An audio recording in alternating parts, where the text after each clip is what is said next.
Hanya yang penting noto ati. Maka kendala kita untuk, kan ada dorongan kita dari mulhamah itu. Dari mulhamah kita mau berbuat baik, lalu izin lah. Izin itu termasuk hijab. Mau noto sandal kok dilokne kaya apa iso aja pedulikin. Mau nyapu halaman kok kaya kurang pekerjaan wis biene, ora usah mbok urus. Makanya kalau kamu mau melakukan perbuatan baik, abaikan orang. Abaikan artinya bukan orang, maksud wong sing sok usil itu loh. Alias abaikan dirimu. Sebenarnya bukan mengabaikan orang loh itu. Abaikan sifat manusiamu. Apa? Gengsian, takabur, ujub, abaikan.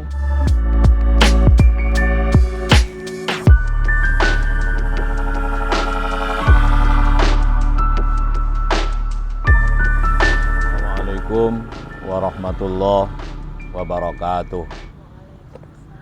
Alhamdulillah, wassalatu wassalamu ala rasulillahi wa ala alihi wa ashabihi wa atsba'ihi wa man tabi'a huda ila yaumil qiyamah. Amma ba'du, anak-anakku para santri pondok pesantren Bait Al-Quran Nurus Sofa, baik putra maupun putri dimanapun Anda berada. Ini sekarang sebagian sudah ada yang masuk secara daring ya, perkuliahan sudah dimulai. Bahkan saya sudah memulai kuliah kemarin. Hari ini hari Selasa ya, betul ya? Selasa tanggal berapa? Ya lupa saya. Baik. Al-yauma Tsulasa, tarikh lupa, bulan Februari 2022. Kita nggak tahu hari, nggak tahu kadang. Baik. Wal'an na'ti wa nu'addi liqa'ana al-yaum liqa' atau muhadharah kam 115. Tadi malam 115 itu. Yes, nanti dilihatlah berapa. Nggak dicatat. Baik. Sekarang kita masuk pertemuan yang ke berapa ya, nanti dihitung aja. Baik. 116. Nah ya, berarti sekarang al-yauma al-muhadharah as-sadisata asyrah, ke-16. Tadi malam itu 115 ya. Artinya kita sudah melampaui jumlah surat di dalam Al-Quran ya. Semalam itu kita sudah sampaikan, kendala kita berbuat baik. Orang mau berbuat baik menjadi takut. Kenapa? Karena ditakuti oleh riya gitu loh. Ditakuti oleh riya. Apa riya itu? Takut diketahui orang atau hatinya menjadi tidak ikhlas lalu tidak dapat pahala. Nah, sebenarnya enggak begitu. Oleh karena itu maka hendaknya dipahami apa itu ikhlas gitu loh. Apa itu ikhlas? Kan riya itu kebalikan ikhlas. Kalau ikhlas dapat pahala, kalau riya enggak dapat pahala gitu. Jadi begini loh. Jadi riya itu enggak ada hubungannya dengan diketahui orang atau tidak diketahui orang. Yang dimaksud dengan riya itu riya yang menghapus apa itu? Menghapus pahala itu adalah meriakkan itu loh. Apa meriakkan itu? Jadi sengaja duduh nih berbuat tapi tidak berbuat. Lah itu loh. Itulah namanya riya. Contoh misalnya ya. Orang lain yang nyapu sudah bersih kan halaman, lalu kita berpura-pura nyapu, itulah riya. Jadi sebenarnya halaman itu sudah bersih, kita supaya dianggap oleh orang itu yang nyapu, padahal yang nyapu orang lain, lalu kita berpura-pura nyapu. Maka riya itu kebohongan alias kepura-puraan alias bukan ketaatan alias bukan ketakwaan. Jadi kalau kamu melakukan sesuatu dan benar-benar kamu yang melakukan, lalu dilihat orang, bahkan ketika kamu melakukan itu mengomongkan ke orang, dan itu memang benar-benar kamu yang berbuat, itu riya yang boleh gitu loh. Itu riya yang boleh. Contoh misalnya ya, saya nyapu halaman, gitu. Lalu orang lain tahu Terus saya mengatakan, Pak, yang nyapu saya. Kalau memang benar-benar yang nyapu saya, nggak apa-apa. Tapi lek sing nyapu sampean, lalu saya wis bersih ngono. Kamu pergi terus aku pura-pura nyapu, terus aku ngomong, Pak, aku yang nyapu. Lah itu riak namanya, itu loh. Itu riak yang bisa menghapus pahala alias berpura-pura melakukan kebenaran padahal berdusta. Oleh karena itu ada hubungannya dengan ikhlas. Riya itu kebalikan ikhlas. Orang kan begini, apa itu ikhlas? Ikhlas itu berbuat gitu. Ikhlas itu berbuat. Kalau tidak berbuat tidak ikhlas. Contoh misalnya orang diminta misalnya gini, ada pengumuman, diumumkan pembangunan masjid atau pondok pesantren. Misalnya saya bangun pondok pesantren atau beli rumah untuk tak gunakan pesantren, ya toh. Lalu saya minta atau saya mohon bantuan kepada teman-teman yang memungkinkan untuk ada rezeki, karena saya masih hutang misalnya. Lalu bapak-bapak itu atas permintaan saya atau permohonan saya untuk minta bantuan sedekah atau infak untuk pelunasan beli rumah misalnya. Nah, kalau bapak bayar ikhlas. Kalau bapak nggak bayar alias tidak membantu tidak ikhlas. Itu loh. Jadi misalnya bapak atau siapa gitu, wes yo, mohon maaf, ikhlas saya tidak bayar. Nggak bisa begitu itu. Kalau bapak bayar ikhlas. Lah persoalan diumumkan atau tidak lebih baik dan harus diumumkan. Kenapa? Kalau tidak diumumkan khawatir terjadi pengkhianatan, maka mencegah madharat itu menjadi wajib. Apa itu yang madharat yang dimaksudkan? Adalah pengkhianatan alias ketidakjujuran. Kalau ada orang infak misalnya tidak saya umumkan, itu bisa terjadi korupsi gitu. Lah mencegah korupsi itu diwajibkan sebelum terjadi, maka perbuatan pencegahan terhadap perbuatan jelek itu menjadi wajib, gitu. Darul mafasid muqaddamun ala jalbil masoleh. Mencegah satu mafsadah, perbuatan jahat itu harus diutamakan, didahulukan daripada ingin mendapatkan sesuatu yang lebih baik. Artinya apa? Sebelum terjadi kejahatan itu dilakukan pencegahan, itu wajib hukumnya itu loh. Lah, mencegah supaya tidak terjadi pengkhianatan dari infak, dari sedekah itu apa? Ya diumumkan. Apa itu menjadi riya? Ya iya riya itu, tapi riya yang wajib. Apa enggak ikhlas? Ya justru itu yang ikhlas itu loh. Apa ikhlas itu? Karena bayar itu loh. Bayar diumumkan itulah ikhlas. Nah, kalau misalnya bapak tidak bayar lalu diumumkan, itu namanya tidak ikhlas. Bapak tidak bayar, diumumkan dan juga tidak diumumkan, tidak bisa ikhlas. Atau bilang begini, tolong diumumkan ya saya ikhlas tidak bayar. Nggak bisa begitu itu. Lalu dapat pahala enggak? Karena keikhlasannya dapat pahala. Keikhlasannya kalau bapak bayar.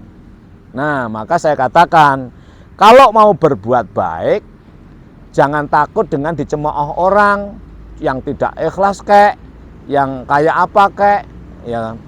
Seperti contoh kemarin saya kan mengumumkan, memberitahukan, saya memberikan ucapan selamat atas diraihnya guru besar Bapak Profesor Dr. Nur Ali Rahman MPD, Dekan FITK, Profesor Dr. Hajah Sutiah MPD, Profesor Dr. Agus Maimun MPD, semuanya teman-teman saya di Fakultas Ilmu Tarbiyah dan Kependidikan. Lah, ucapan karangan bunga itu kan saya posting di grup Di grup dosen FITK. Lalu dikomeni oleh al-ulama besar namanya Dr. Hengki, siapa gitu lupa saya. Kalau memang beramal itu jangan diumumkan, itu khawatir riya. Lah, makanya kalau kamu khawatir riya semacam itu, kamu nggak akan berbuat baik. Itu justru wajib diumumkan. Nggak peduli mau riya, mau apa, yang penting kamu sudah berbuat. Kalau kamu sudah berbuat itu ikhlas. Nggak bisa mengatakan aku ikhlas nggak ngasih tidak memberi ucapan selamat ya nggak bisa. Kalau kamu sudah memberikan ucapan selamat berupa bunga, papan, itu namanya perbuatan ikhlas. Kalau kamu nggak berbuat, nggak bisa. Aku nggak berbuat karena ikhlas, nggak bisa. Jadi wa ma umiru illa liya'budullaha mukhlishina lahuddin, itu maksudnya kamu harus berbuat. Kamu harus berbuat agar supaya ikhlas. Dalam perspektif agama, yang dikatakan ikhlas itu bila berbuat. Kalau tidak berbuat ya tidak bisa ikhlas. Kamu sholat, asal kamu sholat bisa ikhlas. Lek kamu nggak sholat nggak bisa ikhlas gitu loh. Ya, hanya saja para ulama memberikan rambu-rambu. Kalau ada hubungannya dengan muamalah perbuatanmu itu, misalnya nyumbang atau sodakoh ke masjid, nyumbang yatim piatu, kan ada orang yang disumbangi, ada orang yang dititipi misalnya, itu wajib diumumkan. Kenapa wajib? Untuk mencegah pengkhianatan, untuk mencegah korupsi, untuk mencegah tindak penyimpangan. Lah, mencegah hal-hal semacam itu hukumnya wajib, namanya darul mafasid muqaddamun ala jalbil masoleh. Mencegah kemafsadatan, mencegah tindak kejahatan harus didahulukan. Hukumnya wajib. Kenapa? Bisa jadi nanti nggak ada pengumuman lalu ada niat diselem gitu loh. Maka kejahatan itu tidak hanya karena niat, tapi ada kesempatan. Orang itu walaupun ada niat untuk jahat, lek gak ada kesempatan, nggak akan terjadi. Awalnya nggak ada niat, tapi ada kesempatan, bisa jadi terjadi tergoda oleh nafsu, tergoda oleh kesempatan. Maka untuk memagari ketergodaan ini diumumkan. Loh, diumumkan lah. Nah, kemudian yang berkenaan dengan ibadah khusus, ibadah mahdhah namanya, yaitu ibadah yang menyangkut hubungan kita dengan Allah. Apa itu? Wudu, sholat misalnya ya, itu tidak boleh diumumkan. Pengumuman, saya umumkan kepada orang kampung ya, bahwa saya tadi malam itu sholat tahajud, itu tidak perlu. Kenapa? Karena hubungan ibadah mahdhahmu itu khusus untuk kamu dan Tuhanmu, gitu. Nggak perlu orang lain tahu. Kalau orang tahu biarin aja itu, orang lain tahu nggak masalah, tapi nggak perlu kamu umumkan. Pengumuman saya tadi sholat zuhur loh berjamaah nggak perlu begitu. Kenapa? Ya ibadah yang kayak begitu itu khusus untukmu dengan Allah, nggak ada kaitannya dengan makhluk. Seandainya kamu meninggalkan ibadah pun juga makhluk tidak tersakiti kan, gitu loh. Seandainya kamu melakukan pun, apakah orang lain dapat manfaat? Kan enggak kan, itu khusus untuk kamu. Maka jangan salah pasang Ustadz Hengki ya. Ustadz Hengki kemarin kan kalau memberi karangan bunga papan jangan diumumkan, tapi dia mengumumkan menjadi imam sholat. Maaf ya, saya umumkan saya mau ngimami sholat maghrib. Lah itu ya wis, itu kualik gitu loh. Yang ngimami sholat maghrib nggak usah kamu umumkan. Kalau kamu memberi ucapan selamat itu karena ada, diumumkan supaya orang tahu. Apa? Ya siapa tahu pengiriman bunganya tidak sampai. Loh, mana bunganya nggak sampai? Kan bisa kita klaim kepada misalnya ke Karisma atau apa ya. Kok Pak Imam Muslim mengumumkan, tapi realnya barangnya nggak ada, dikirim kemana lah. Ini untuk saling kontrol. Tapi kalau sholat, aku mau ngimami sholat maghrib, maaf ya, tak umumkan di grup, nggak perlu gitu Pak Hengki. Maaf ya Pak Hengki, jenengan kan ulama, ya toh. Saya orang biasa, jadi mohon maaf.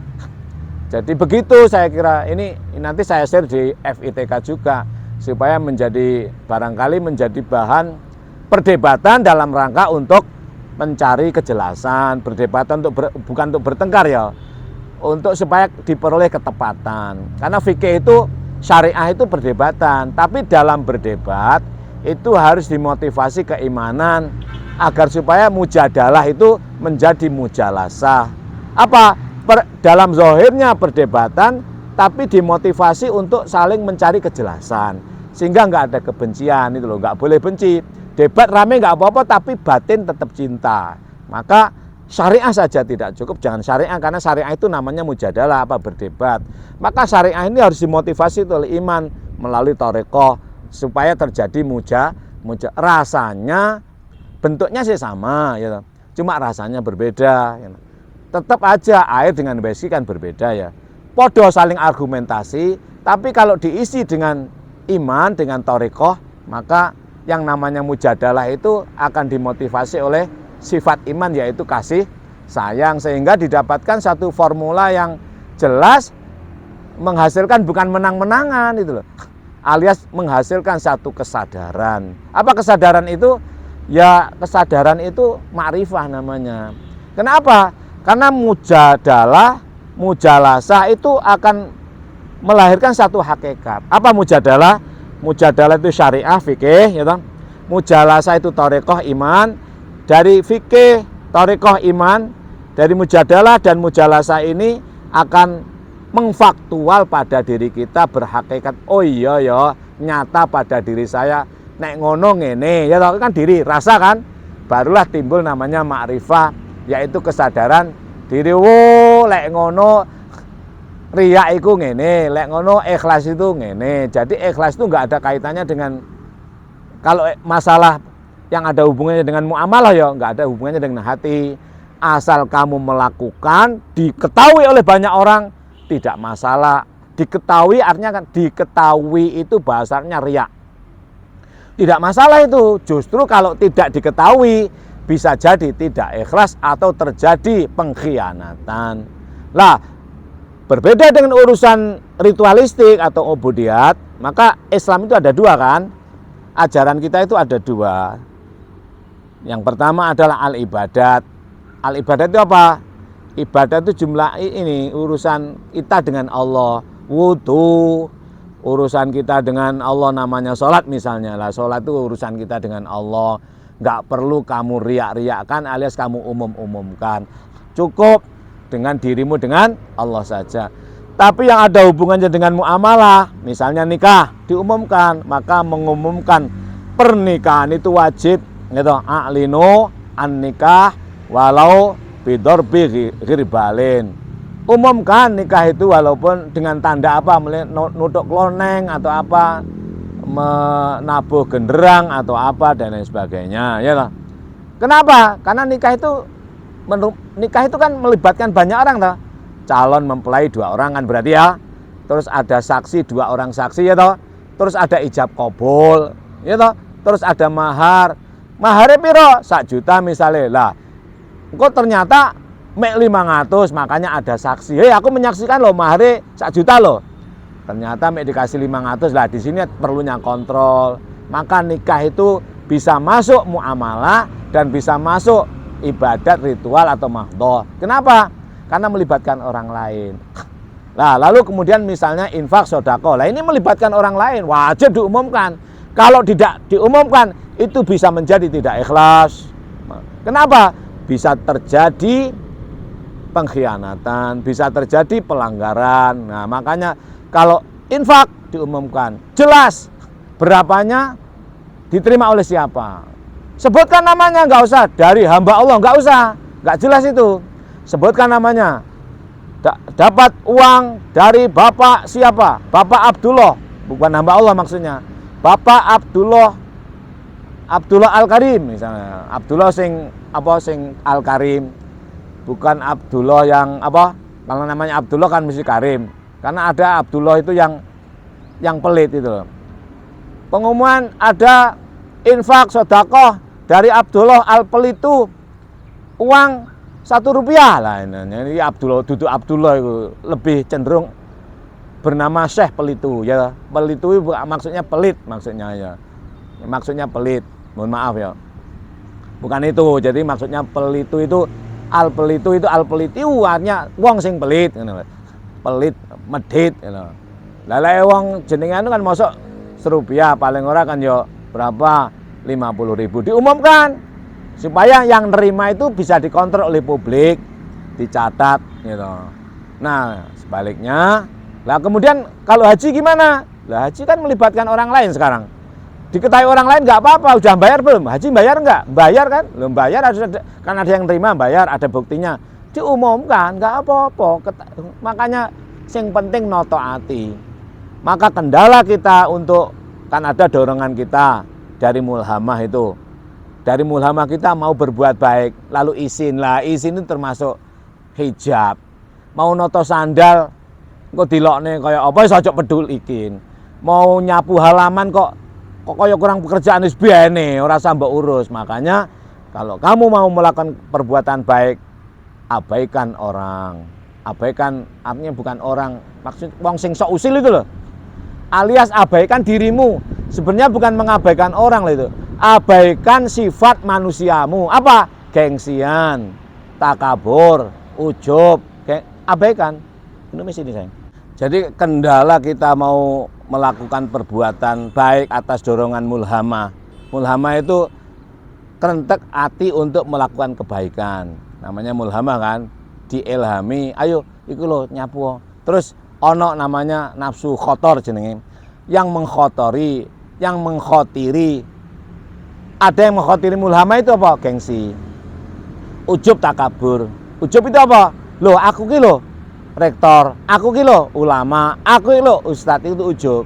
Sehingga ujubmu itu bisa menjadi penghalang terhadap mulhamah. Ya, padahal mulhamah itu bisa mengalahkan amarah dan lawamah. Mulhamah sudah mengalahkan amarah, tapi sering mulhamah itu dikalahkan oleh ujub. Nah, ujub itu dari mana itu? Ujub itu ya nafsu lain, anake apa? Anake lawamah sing luwih halus. Lek lawamah itu anake amarah sing kuwasar.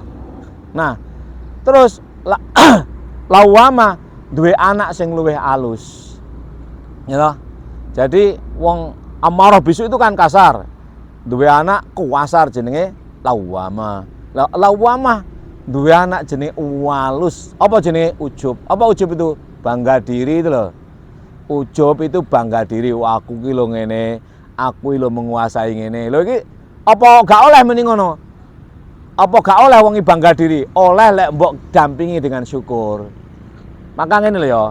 Ujub itu didampingi oleh apa? Ujub itu didampingi oleh nikmat dan didampingi oleh takabur. Ketika ujub itu mendekati nikmat, lahirlah syukur.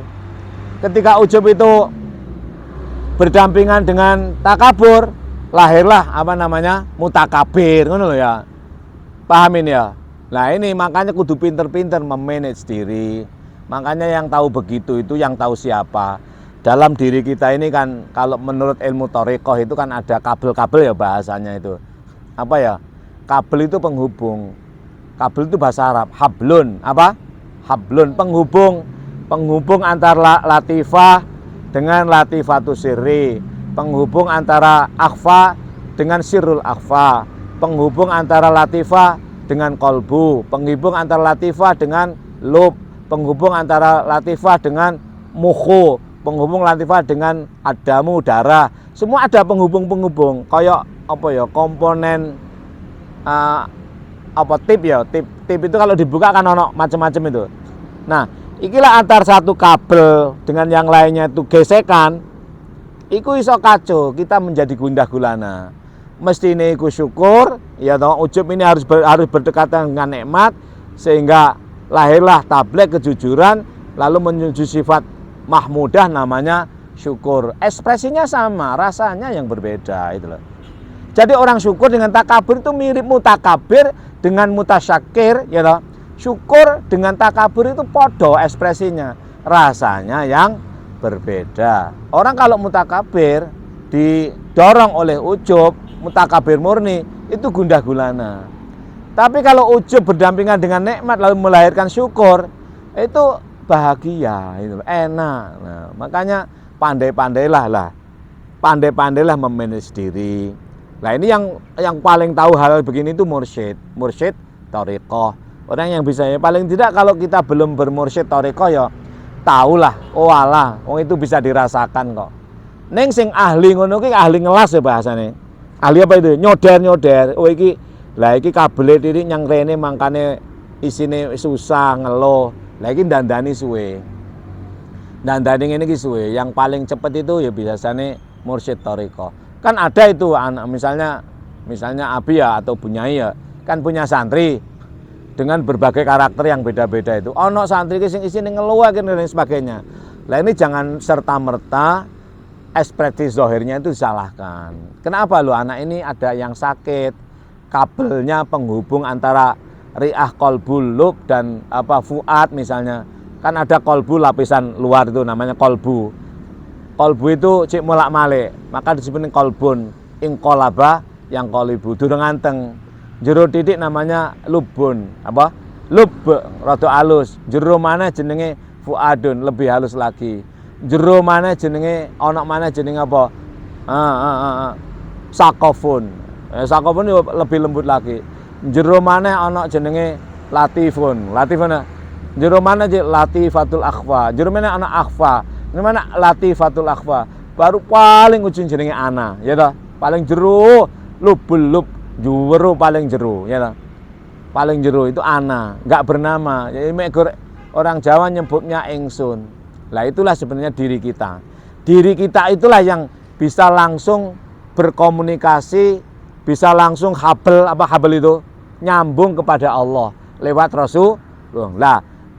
Lele ana ingsun ini ketika mau ke Allah lewat Rasulullah terganggu oleh dhuwur-dhuwure iki titik ya toh. Karena kabel iku ngriwuki, ya munine enggak lancar. Cara mobil berebet ya. Kayak iku ndang lancar sampai kepada Allah itu wus gitu dadak grek akhirnya terhambat. Nah, ini hal-hal semacam ini dibahas dalam ilmu thariqah.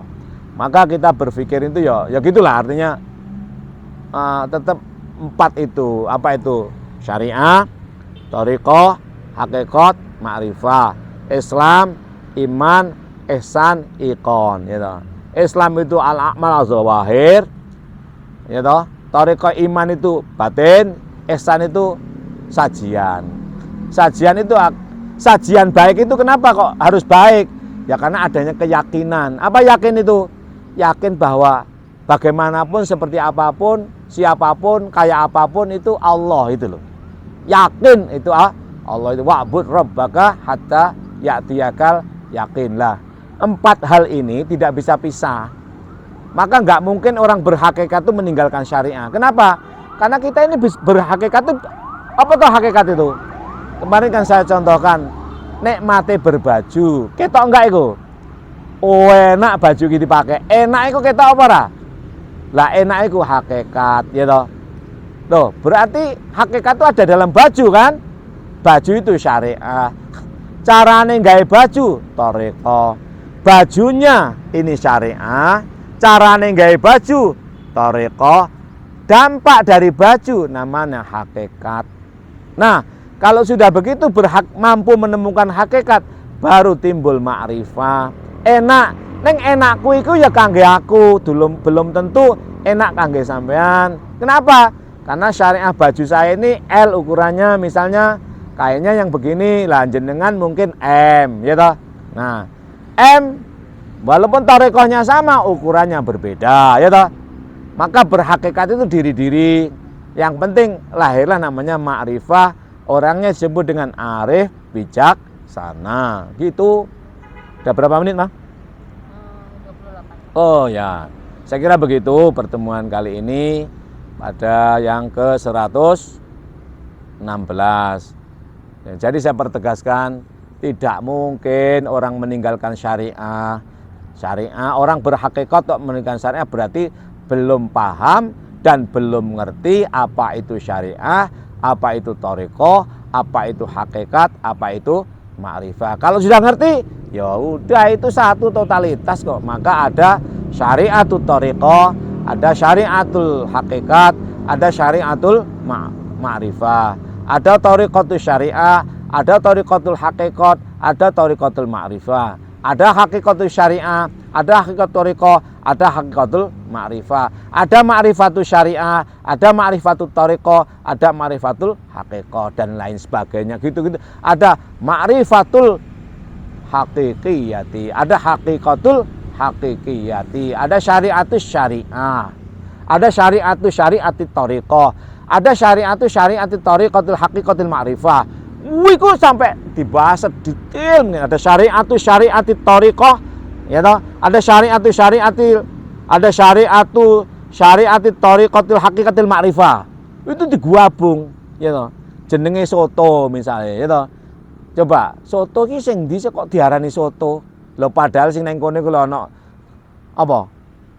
Kok enggak diarani apa misalnya itu? Kok enggak diarani air? Ya, kok enggak diarani ayam? Kok enggak diarani lombok? Kok enggak, tapi kok diarani soto? Lah mana ayamnya? Mana airnya? Mana lomboknya? Mana mericonya? Kok diarani soto? Nah gitu loh maksudnya.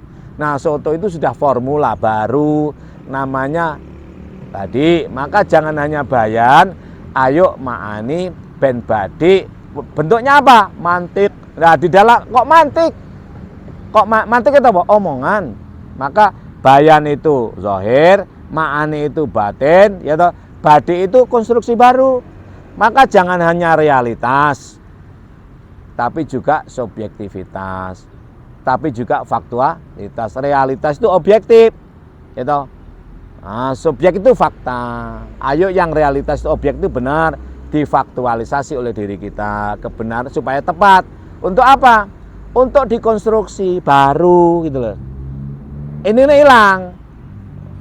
Ini soto, oh kok soto sih? Air, garam, merica, terus apa lagi daging, diudek dari sini, hilang jenenge menjadi mantik, apa? Menjadi soto, menjadi mantik, bentuk omongan, bentuk tulisan, bayane hilang, bukan hilang tapi sudah menyatu. Ma'ani nih menyatu, badie menyatu, sing ketok mantik, sing ketok omongan. Di dalam omongan itu, di dalamnya ada badi, di dalamnya ada ma'ani, di dalamnya ada bayan. Di dalam soto itu ada air, ada garam dan lain sebagainya. Maka wale ya sikus kabeh gandeng. Jadi sekali lagi tidak mungkin dan mustahil alias nggak bisa orang berhak itu meninggalkan syariah. Saya kira begitu ya. Terima kasih. Syariah akan terus bergandeng terus. Syariah akan bersama dengan thariqah. Syariah akan terus bergandeng dengan hakikat. Syariah akan terus bergandeng dengan ma'rifah. Kalau sudah begitu enak. Gitu ya, saya kira. Terima kasih. Naktafi wa nakhtatim liqa'ana al-yawm liqa'a yani muhadarata asadisa mi'ah wa asad mi'ah wasadisata asyrah muhadaratan mi'ah al muhadarah mi'ah wasadisata asyrah, pertemuan ke 116. Mudah-mudahan ada guna dan faedahnya. Wa'alafu minkum wallahul muwaffiq ila aqwamit thoriq. Assalamualaikum warahmatullahi wabarakatuh.